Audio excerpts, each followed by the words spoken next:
Indian വിപണി ലക്ഷ്യമിട്ട് American president Donald ട്രംപും വൈറ്റ് ഹൗസ് ഉപദേഷ്ടാവായ ഇലോൺ മസ്കും സമ്മർദ്ദം ശക്തമാക്കിയതോടെ പ്രിയ സുഹൃത്തായ മുകേഷ് അംബാനിയെ പോലും കൈവിട്ടിരിക്കുകയാണ് ഇപ്പോൾ സാക്ഷാൽ നരേന്ദ്രമോദി.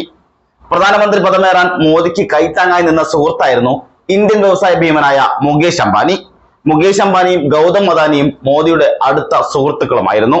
സ്വന്തമായി പ്രധാനമന്ത്രിയുള്ള വ്യവസായികളാണെന്നാണ് അംബാനിയെയും അദാനിയെയും വ്യവസായ സമൂഹം വിശേഷിപ്പിച്ചിരുന്നത് പോലും.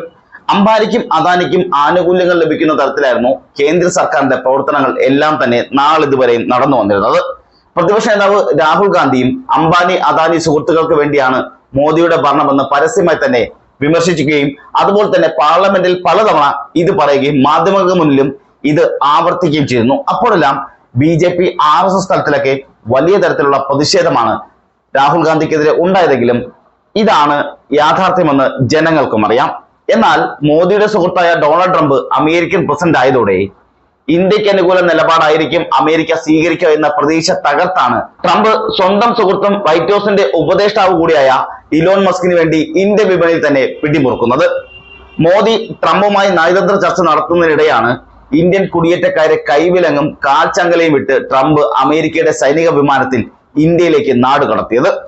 കുടിയേറ്റക്കാർക്കുള്ള മാനുഷിക പരിഗണന പോലും ട്രംപ് നിഷേധിക്കുകയായിരുന്നു ചെയ്തത്. അക്ഷരാർത്ഥത്തിൽ നാം എല്ലാം കണ്ടതാണ് ആ ചിത്രങ്ങളും വീഡിയോയും എല്ലാം. കാലിലും കയ്യിലും എല്ലാം വിലങ്ങിട്ട് അവർ തന്റെ കൈവശമുണ്ടാകുന്ന എല്ലാ സമ്പാദ്യങ്ങളും നഷ്ടപ്പെടുത്തിക്കൊണ്ട് പ്ലെയിനിലേക്ക് കയറുന്ന കാഴ്ച നമ്മ ഓരോരുത്തരുടെയും ചങ്ക് തകർക്കുന്നത് തന്നെയായിരുന്നു.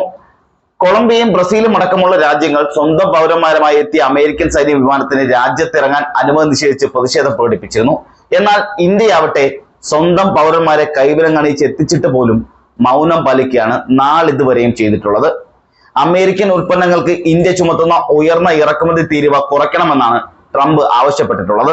ഇന്ത്യ ചുമത്തുന്ന തീരുവയ്ക്ക് ബദലായി ഇന്ത്യൻ ഉൽപ്പന്നങ്ങൾക്ക് വൻ തീരുവ ചുമത്തുമെന്ന ഭീഷണി മുഴക്കിയിരുന്നു. അമേരിക്കൻ വ്യവസായികളുടെ സാന്നിധ്യം ഇന്ത്യയിൽ കുറവാണെന്നും ട്രംപ് തുറന്നു പറയുകയും ചെയ്തിരുന്നു. ഇതിന് പിന്നാലെയാണ് മോദിയുടെ അടുത്ത സുഹൃത്തും വൈറ്റ് ഹൗസ് ഉപദേഷ്ടാവുമായ ഇലോൺ മസ്ക് മോദിയുമായി കൂടിക്കാഴ്ച നടത്തിയത്. ഇതിന് പിന്നാലെ തന്നെ ഉറ്റ സുഹൃത്ത് മുകേഷ് അംബാനിയെ കൈവിട്ട നീക്കമാണ് മോദി നടത്തിയിരിക്കുന്നത്. റിലയൻസിന്റെ കുത്തകയായ ഇന്ത്യയിലെ ഇന്റർനെറ്റ് സേവന രംഗം പിടിച്ചെടുക്കുകയാണ് മസ്ക് ഇപ്പോൾ. മസ്കിന്റെ കീഴിലുള്ള ബഹിരാകാശ ഗവേഷണ സ്ഥാപനമായ സ്പേസ് എക്സിന് കീഴിലുള്ള കമ്പനിയായ സ്റ്റാർലിങ്ക് എയർടെല്ലുമായി കരാർ ഒപ്പുവെച്ചിരിക്കുക കൂടിയാണ്. അംബാനിയുടെ ജിയോക്ക് ഇന്ത്യയിൽ 500 മില്യൺ സബ്സ്ക്രൈബർമാരാണുള്ളത്. അംബാനിയേക്കാൾ മികച്ച സാങ്കേതിക വിദ്യയും ഇന്റർനെറ്റ് സേവനവും എത്തുന്ന സ്റ്റാർലിങ്ക് ജിയോയുടെ ഇന്ത്യയിലെ കുത്തക തകർക്കുമെന്ന കാര്യം ഉറപ്പാണ്. സ്റ്റാർലിങ്ക് 2022 ഇന്ത്യയിൽ പ്രവർത്തനാനുമതിക്ക് അപേക്ഷിച്ചിരുന്നെങ്കിലും റിലയൻസിന്റെ സമ്മർദ്ദത്തിൽ അനുമതി നൽകിയിരുന്നില്ല. ട്രംപ് അധികാരമേറ്റതോടെയാണ് മസ്കിന് വേണ്ടി ഇന്ത്യൻ വിപണി തുറന്നിടുന്നത്. ഇന്ത്യയിലെ ഗ്രാമങ്ങളിലടക്കം അതിവേഗ ഇന്റർനെറ്റ് സൗകര്യമാണ് മസ്ക് ഉറപ്പു നൽകുന്നത്. ഭൂമിയോടടുത്തുള്ള ഭ്രമണപഥത്തിൽ ആയിരക്കണക്കിന് ചെറു ഉപഗ്രഹങ്ങളാണ് സ്റ്റാർലിങ്ക് വിന്യസിച്ചിട്ടുള്ളത്. ഇതോടെ ഒരു ഡിഷ് ആന്റിനയും റൂട്ടറും മാത്രമേ ഉപഗ്രഹ ഇന്റർനെറ്റ് കണക്ഷനായി ആവശ്യവും വരികയുള്ളൂ.